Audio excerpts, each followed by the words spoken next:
వాళ్ళు వచ్చారా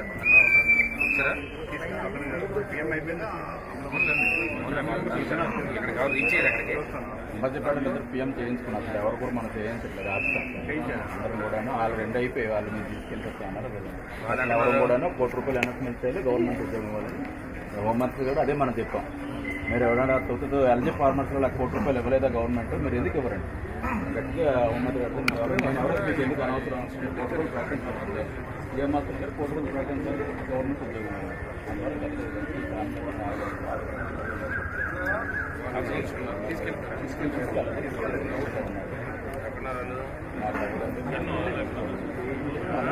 మీరు చేసుకోవడానికి మేమేమన్నా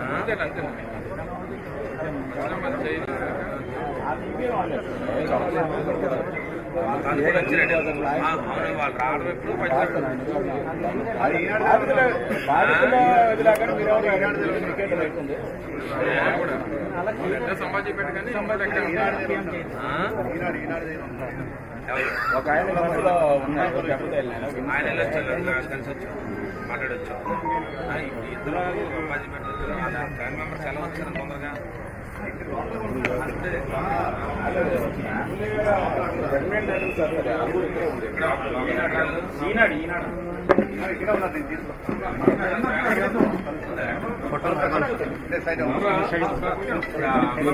పోలీసులైతే చాలా ఒత్తిడి చేస్తున్నారు. మేము చేసేస్తాం, మీరేం చేయలేరు, మేము ఏదైనా చేయగలం అంటే మీరు చేసి చూడండి, చూపిస్తాం మా తరగతి చేయండి, ఎలా చేస్తాం ఏమి సంతం పెట్టండి, బాధ్యతలు సంతం పెట్టండి. ఎవరు చేయలేదండి, ఎవరికి తప్పు లేదు, లేదు, ఆ రైట్ కూడా ఎవరికి లేదు. స్టాండ్ కరెక్ట్ చేయకపోయినా మన స్టాండ్ మనకు చాలా ఏదో బెదిరిస్తున్నారు.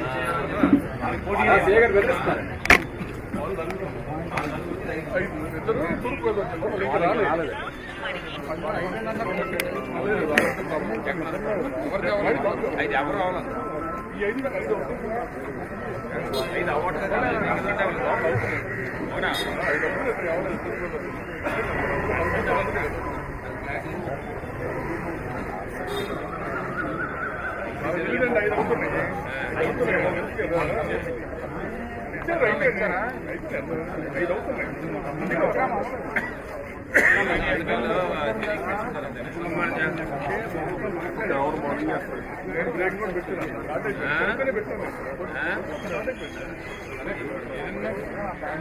ఆయన తీసుకోండి.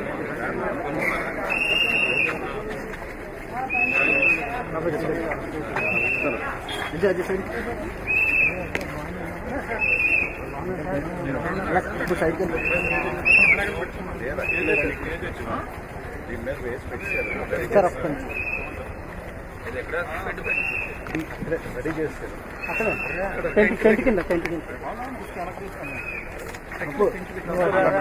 బాబు మీరు లెఫ్ట్కి వెళ్తే నేను వస్తా. నేను లెఫ్ట్కే ఉన్నా.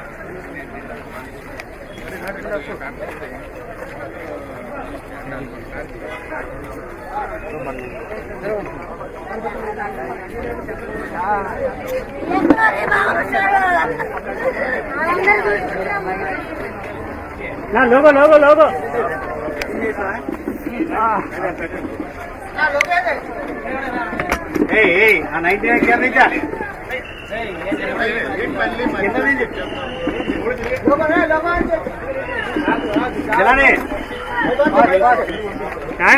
ముందుకెందుకు చైర్లు అయిపోతున్నాయి, చైర్లు కూర్చోండి, టేబుల్ మీద వేసేస్తాను బాబు. మీరు కానీ ముందుకెళ్తే నెక్స్ట్ చైర్లో ఉన్న ముందుకు చెప్తాను. లోగో లోగో నాయనా సురేష్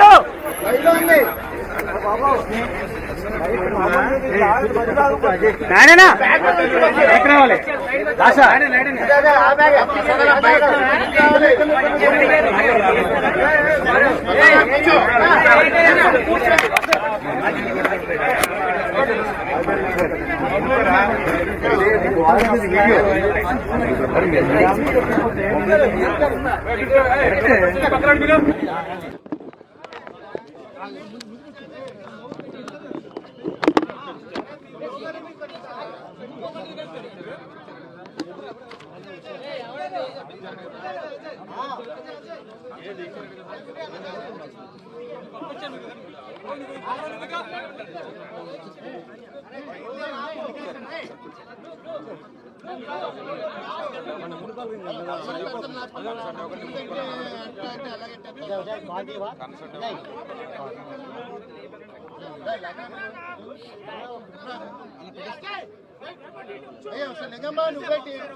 చేస్తాను చేశారు 5 చేశారు అవుతుంది ఇద్దరిది అంబాజీపేట రావాలి అంతే అంబేద్కర్ అంతే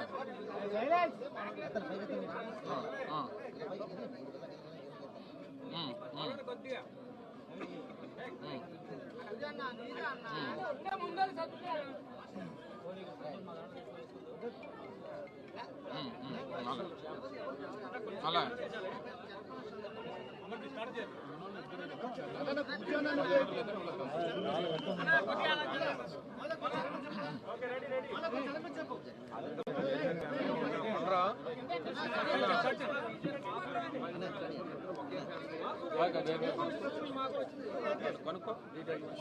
అందరికీ నమస్కారం. ఈరోజు ఉత్తరాంధ్ర ప్రాంతానికి ఇలవేల్పైనటువంటి శ్రీ వరాహ లక్ష్మీ నరసింహస్వామి వారి చందనోత్సవం అత్యంత పవిత్రమైనటువంటి దినోత్సవం. తిరుపతిలో వైకుంఠ ఏకాదశికి ఎంత విశిష్టత ఉంటుందో సింహాచలం శ్రీ వరాహ లక్ష్మీ నరసింహస్వామి వారి చందనోత్సవానికి అంతే విశిష్టత ఉంటుంది. దాదాపు 2 నుంచి 3 లక్షల మంది భక్తులు కేవలం ఆంధ్రప్రదేశ్ రాష్ట్రం నుంచే కాకుండా ఇతర రాష్ట్రాల నుంచి అటు ఒరిస్సా కానీ లేకపోతే తెలంగాణ ఇతర ప్రాంతాల నుంచి కూడా పెద్ద ఎత్తున భక్తులు నిజరూప దర్శనానికి వచ్చేటువంటి పరిస్థితులు ఉండేటువంటి పవిత్రమైనటువంటి రోజు ఒకే ఒక్క రోజు. దీనికి సంబంధించి ఈరోజు జరిగినటువంటి ఘటన 7 భక్తుల్ని పొట్టన పెట్టుకున్నటువంటి విషయాన్ని దేశమంతా కూడా చూసింది. కేవలం ప్రభుత్వం తాలూకా నిర్లక్ష్యం, ప్రభుత్వం తాలూకా చేతకానితనం, ఇంతమంది భక్తులు వస్తారని చెప్పి తెలిసి చేయాల్సినటువంటి ఏర్పాట్లలో కూడా అంటే చందనోత్సవం అనేటువంటిది ప్రతి సంవత్సరం ఏ రోజు వస్తుంది అనేటువంటిది డిపార్ట్మెంట్కి తెలుస్తుంది. ఏ రోజుకి ఏర్పాట్లు అనేటువంటి పూర్తి చేయాలనేటువంటిది అది ప్రభుత్వం తాలూకా బాధ్యత. కేవలం 3 రోజులు 4 రోజుల క్రితం గోడ కట్టి దానికి కనీసం క్యూరింగ్ చేయకుండా గోడ కట్టాల్సినటువంటి రూల్స్ అండ్ రెగ్యులేషన్స్ ఏవైతే ఉన్నాయో లేదా దానికి సంబంధించిన టెక్నికల్ ప్రొసీజర్స్ ఏవైతే ఉన్నాయో అవి ఫాలో అవ్వకుండా కేవలం గోడ కట్టేయాలన్నటువంటి ఉద్దేశంతో గోడ కట్టేసి క్యూరింగ్ కూడా చేయకుండా ఈరోజు నిన్న రాత్రి సహజంగా మీ అందరికీ తెలుసు ఆనవాయితీ ప్రకారం మరి ఆ దేవుడి కృప ఏంటో తెలియదు కానీ చందనోత్సవం అంటే వర్షం అనేటువంటిది ప్రతి చందనోత్సవానికి ఆ దేవుడి లేలో ఏంటో తెలియదు కానీ ప్రతి సంవత్సరం చందనోత్సవం రోజున వర్షం పడుతుంటుంది ఈ ప్రాంతంలో అనేటువంటిది ఈ ప్రాంతంలో ఎవరిని అడిగినా చెప్తారు. సరే గాలి వచ్చింది వాన వచ్చింది ఇవన్నీ ప్రభుత్వానికి సాకుల్లా కనబడొచ్చు కానీ మీరు చేసినటువంటి ప్రక్రియలో ఆ గోడకి భక్తులకు సంబంధించినటువంటి ఈ టెంట్లు వేయడానికి ట్రస్సులు వేయడానికి ఏదైతే ఏర్పాట్లు చేశారో ఆ క్యూరింగ్ అవనటువంటి గోడకు తీసుకుని వచ్చి ట్రస్సులన్నీ కూడా తగిలించి దానికి మేకులు కొట్టి పూర్తిగా ఆ గోడని సపోర్ట్ కింద తీసుకొని ఏర్పాట్లన్నీ కూడా చేశారు. ఒక పక్క గాలి ఒక పక్క ఇప్పుడే పైలా ప్రవీణ్ అని చెప్పి ఇందులో గాయపడినటువంటి యువకుడిని విమ్స్ హాస్పిటల్లో తనని పరామర్శించి రావడం జరిగింది. ప్రత్యక్ష సాక్షి ఆ అబ్బాయిని అడిగాం ఏం జరిగింది ఎలా జరిగింది ఏంటి అని అంటే క్లియర్ చెప్పాడు. సార్ పెద్ద గాలి వేసింది గోడ ఫ్లెక్స్ ఊగినట్టు ఊగింది సార్ అది ఆ చీకట్లో మాకు లైటింగ్ కూడా లేదు ఆ టైంలో. అది గోడో లేకపోతే ఫ్లెక్సో ఏంటో తెలియలేదు. కళ్ళుమూరి చేసి లోపు మొత్తం గోడంతా కూలిపోయింది, కిందన ఉండిపోయారు. నాకేమో ఆ కుర్రోడికేమో ఐరన్ ట్రస్ ఏదైతే ఉంటుందో అది వచ్చి కాలు మీద పడిపోయి ఆ యాంకిల్ బ్రోన్ అనేటువంటిది ఫ్రాక్చర్ అయ్యింది. అంటే క్యూరింగ్ అవునటువంటి గోడకు తీసుకుని వచ్చి ఆ గోడ ఇది కూడా మీరు చూస్తే ఇది కాంక్రీట్తో సహజంగా మీరు చూడండి, మీరు ఎక్కడన్నా ఆ కొండ చర్యలు ఉన్నటువంటి ప్రాంతంలో రిటైనింగ్ వాల్ కట్టినప్పుడు కాంక్రీట్ వాల్స్ కడతారు. మీరు చూడండి హనుమంతవాక్ జంక్షన్లో కానీ లేకపోతే ఇతర ప్రాంతాల్లో కానీ కొండవాళ్ళ ప్రాంతాలు ఎక్కడున్నా సరే కట్టాల్సినటువంటిది కాంక్రీట్ వాల్. ఇలాంటి ఫ్లై యాష్ బ్రిక్స్ తీసుకుని వచ్చి కడితే ఇది పరిస్థితి. దీనికి క్యూరింగ్ లేదు, మధ్యలో కావాల్సినటువంటి కాంక్రీట్ పిల్లర్స్ లేవు, క్యూరింగ్ అనేటువంటిది జరగలేదు. దానికి తీసుకొని వచ్చి ఐరన్ ట్రస్లు అన్ని కూడా తీసుకొని వచ్చి ఏర్పాట్లకు సంబంధించినటువంటివి అన్ని ఇదే గోడకి వారు కొడితే దీని నాణ్యత ఇది. ఆ చుట్టుపక్కల ఉన్నటువంటి మీరు కూడా పత్రికా సోదరులు కూడా ఉన్నారు ఇందులో, మీరందరూ కూడా దగ్గర నుంచి చూసుంటారు. ఈ పక్కన ఉన్నటువంటి ఏర్పాట్లకు సంబంధించినటువంటి ఏదైతే పెండాల్స్ ఇవన్నీ కట్టారో దీనికి సంబంధించినటువంటి సపోర్ట్ అంతా ఈ గోడ మీద పెట్టారు. సహజంగా గాలి వచ్చినప్పుడు ఏమవుద్ది, అటు ఇటు పెద్ద ఎత్తున పెద్ద గాలి వచ్చింది, ఆ ఊగింది అంతా తీసుకుని వచ్చి ఆ కొండ చర్యలతో పాటు పూర్తిగా భక్తుల మీద పడిపోయి అక్కడికక్కడే 7 మరణించారు. పాప ఆ కుటుంబ సభ్యుల తాలూకా రోదన చూస్తే వాళ్ళని ఎవరు ఓదార్చేటువంటి పరిస్థితి లేదు. 30 ఏళ్ల కుర్రవాడు, 27 ఏళ్ళ ఆయన భార్య, ఆ భార్య తల్లి, వాళ్ళ మేనత్త, 2 యువకులు, అంబాజీపేటకు సంబంధించినటువంటి 2 యువకులు, ఒక స్టీల్ ప్లాంట్లో పనిచేస్తున్నటువంటి ఒక ఎంప్లాయ్. వారు కేవలం భక్తులుగా దేవుడి దర్శనానికి వచ్చి ఆ నిజరూప దర్శనం చేసుకుందామని చెప్పి పాప రాత్రి 2 గంటలకి క్యూ లైన్లో 300 రూపాయల లైన్లో నిలబడి చేస్తే ప్రభుత్వం కనీసం బాధ్యత లేకుండా ఈ రకమైనటువంటి పనులు ఇటువంటి నిర్మాణాలు చేసినప్పుడు ఆ పక్క నుంచి లైన్ అయితే తీసుకుని వెళ్ళడానికి వీల్లేదు.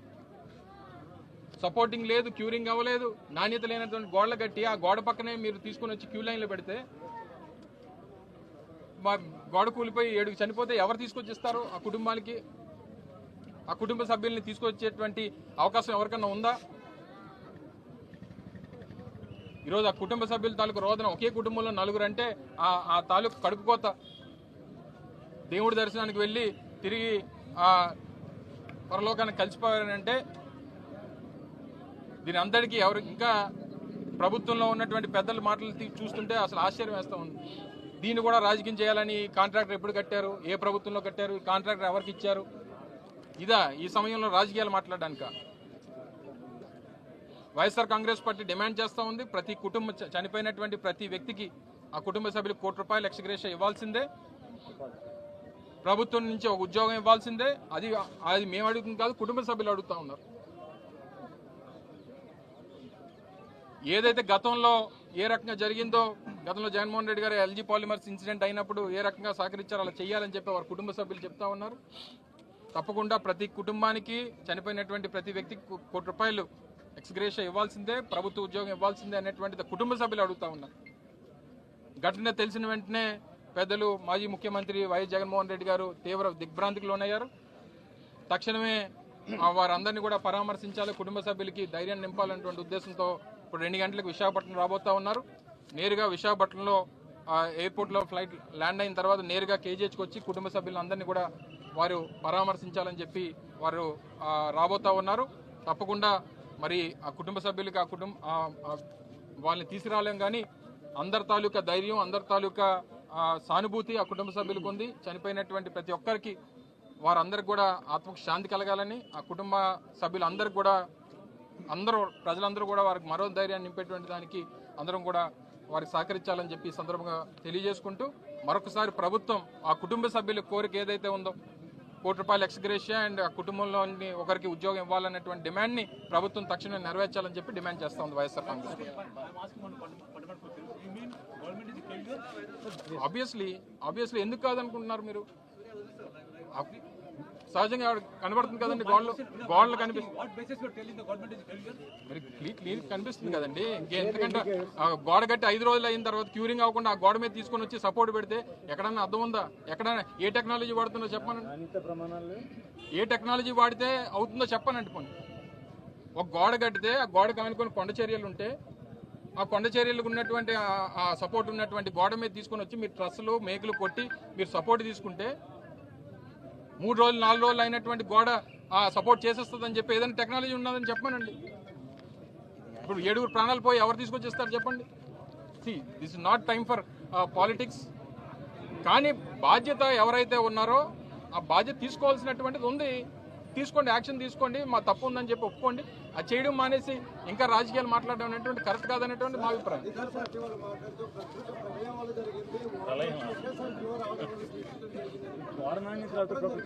అలా కాదండి, అక్కడ చాలా గోళ్ళు ఉన్నాయి, అన్ని గోళ్ళు ఎందుకు పడిపోలేదు? ప్రళయం వచ్చేస్తే ఇది ఇప్పుడు ఏదైతే చెప్తున్నామో మనం, ఈ ఇన్సిడెంట్కి సంబంధించినటువంటి వాల్ ఏదైతే ఉందో ఇది 3 రోజులు అయింది కట్టి. 3 రోజులు అయినటువంటి వాళ్ళ మీద మీరు సపోర్ట్ ఎలా తీసుకుంటారు? ట్రస్ట్లు ఎలా వేస్తారు? సో అది క్యూ లైన్ సేఫ్టీ లేదని మీరు క్యూ లైన్ ఎలా పెడతారు పక్కన? సో ప్లానింగ్ లేదనేటువంటిది చెప్తాను తప్ప ఈ ప్రళయం వాళ్ళు సృష్టించారని చెప్పలేదు. సో ఇందులో క్లారిటీ ఏంటంటే ఏదన్నా అన్వర్డ్ ఇన్సిడెంట్ ఏదన్నా అయిందని అనుకున్నటువంటిది ఊహించాలి, అనుకొని ఏర్పాట్లు చేయాలి, జాగ్రత్తలు తీసుకోవాలి. సో అది తీసుకోకుండా చేశారనేటువంటిది మా ఆరోపణ తప్ప మాకేమీ ఇదేదో వాళ్ళు చేశారని ఇంకో చేశారని కాదు. బాధ్యత పడాలనేటువంటిది మా తాలూకు ఆరోపణ. Right, thank you.